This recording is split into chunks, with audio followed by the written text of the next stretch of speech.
Welcome back students. In continuation with the previous video, now as we have discussed in the previous video about the various events of fertilization, and now we are going to talk about the very first event of fertilization, that is the pre-fertilization event, and the very first procedure of the fertilization event, the pre-fertilization event, that is the gametogenesis. And in gametogenesis also, as we have discussed earlier, gametogenesis. In gametogenesis, we are going to talk about the production of gametes. As we all know, gameto word comes from gametes, and genesis means to produce. What are gametes? As we have already discussed, gametes are the reproductive cells which are haploid in nature. Haploid means these are having n sets of chromosomes. So when we are talking about gametogenesis, gametogenesis is again it is of two types.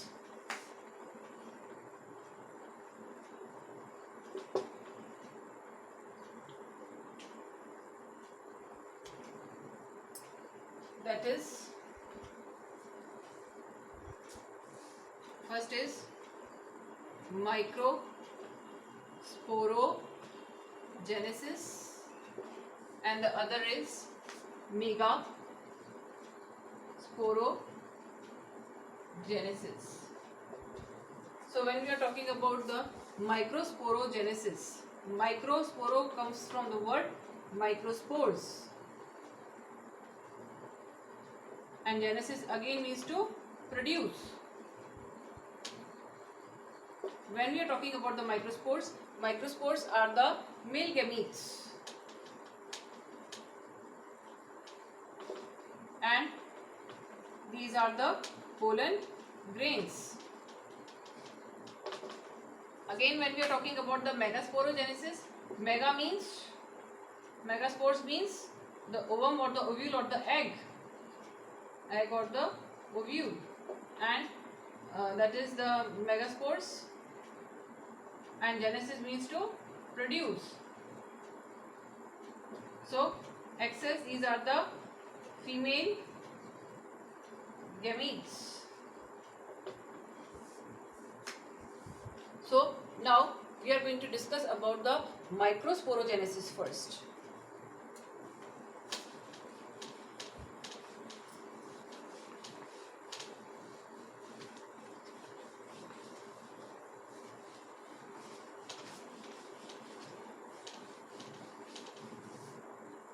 As we have already discussed in a previous class, that the male reproductive structure in the flower is a stamen, and collectively the stamen, they form a wall which is known as the androecium. So again discussing it,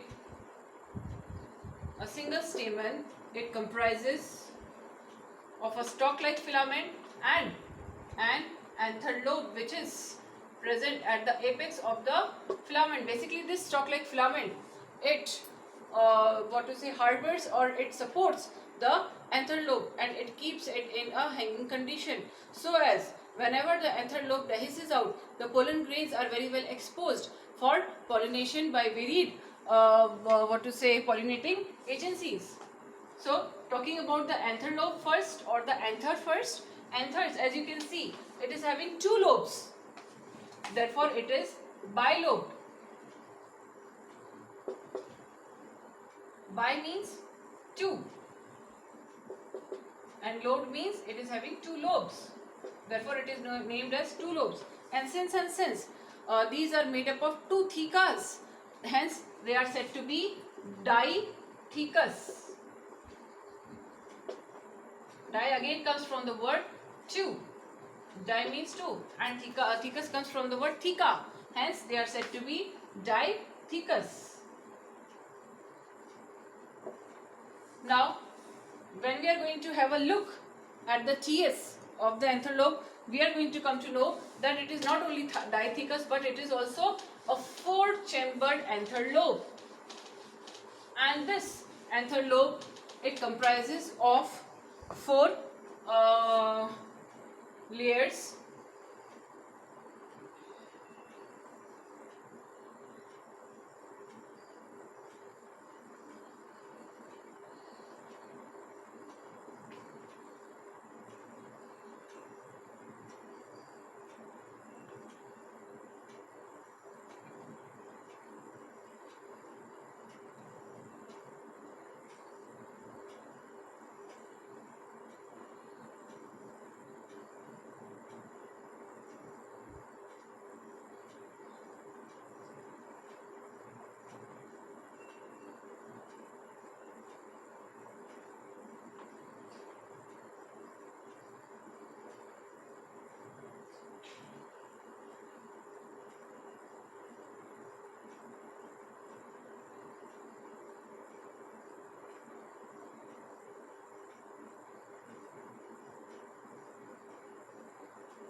Epidermis, endothecium,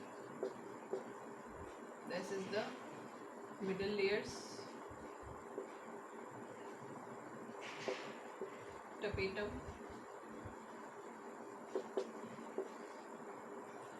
these are the microsporangium or cluster of the sporogenous tissues, microsporangium. Here a small connective is present.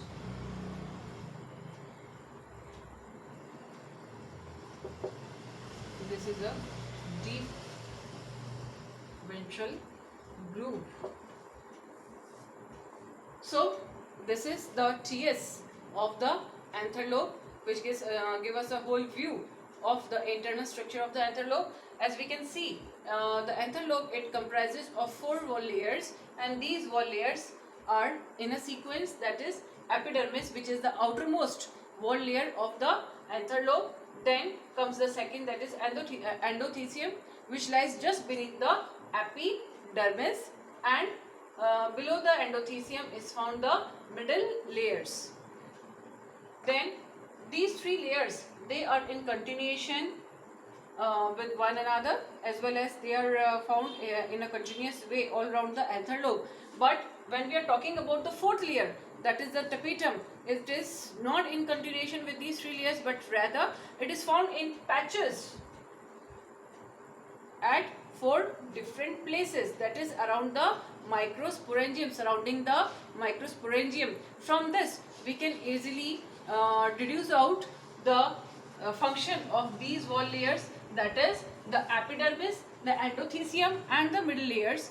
They are basically responsible for protecting the anther lobe, that is they are having function of protection of the anther lobe. And when we are when the pollen grains, they are formed in a large quantity and they are ready to get exposed out, these wall layers, that is the epidermis, the endothecium and middle layer, they help in the dehiscence of the anther lobe, that is the bursting of the anther lobe, hence exposing out the pollen grains. So we can say both these, not both, all these 3 layers, they are having function of protection as well as dehiscence. Now when we are talking about the 4th layer, tapetum, what is the function of tapetum? Tapetum is the layer, 4th layer, which is basically responsible for providing nourishment to the developing pollen grains. Now, microsporangium. There are 4 microsporangiums present at 4 different corners of the anther lobes, and hence these microsporangiums they are the sites for the production of the pollen grains or the microspores. Then, talking about these internally, each microsporangium is made up of the sporogenous tissue, and these sporogenous tissues, they are capable of giving rise. Each sporogenous tissue is capable of giving rise to the pollen grains. This is a connective, small connective, as you all can see, which by which the filament is attached to the anther lobe, and this is a deep ventral groove which divides the anther into 2 lobes. So here we can see that the anther lobe is bilobed, diathecous and 4-chambered structure. These are the 4 chambers, 1, 2, 3 and 4, and hence it is a 4-chambered structure. When we are talking about the sporogenous tissue,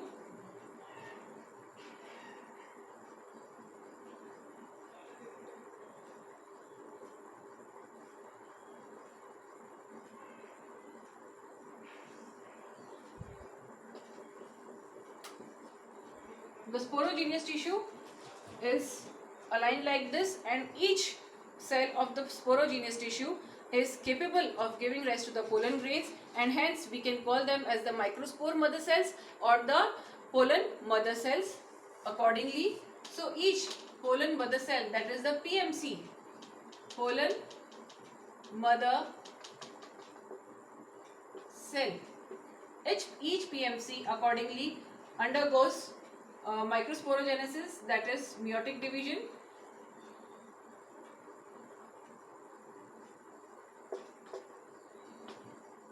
that is meiosis.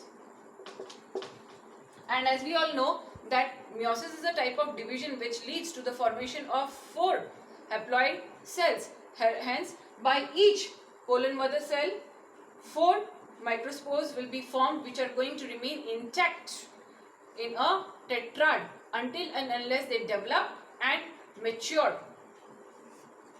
So they give rise to the microspore tetrad, after which differentiation and development will take place.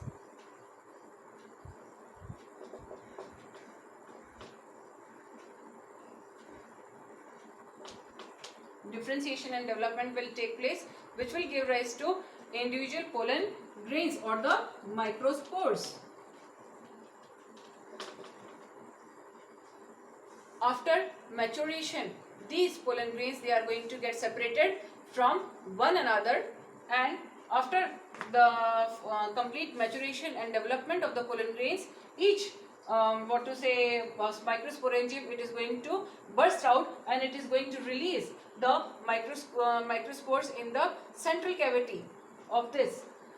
Now talking again about the tapetum, as I said, tapetum is a layer which is basically meant for nourishment of the developing pollen grains. So each cell of the tapetum is containing a single nucleus, and it is comprising of a large amount of the cytoplasm and containing many nuclei in that, and they are basically responsible for nourishment of the pollen grains. As the pollen grains develop and mature, this tapetal layer, it becomes extinct since the whole of the content is consumed during the development of the pollen grains. So after this, all the 4 microsporangiums, they burst out, releasing their pollen grains in the central cavity of the anther lobe. And as you all know that each microspore mother cell or the PMC is capable of giving rise to 4 pollen grains.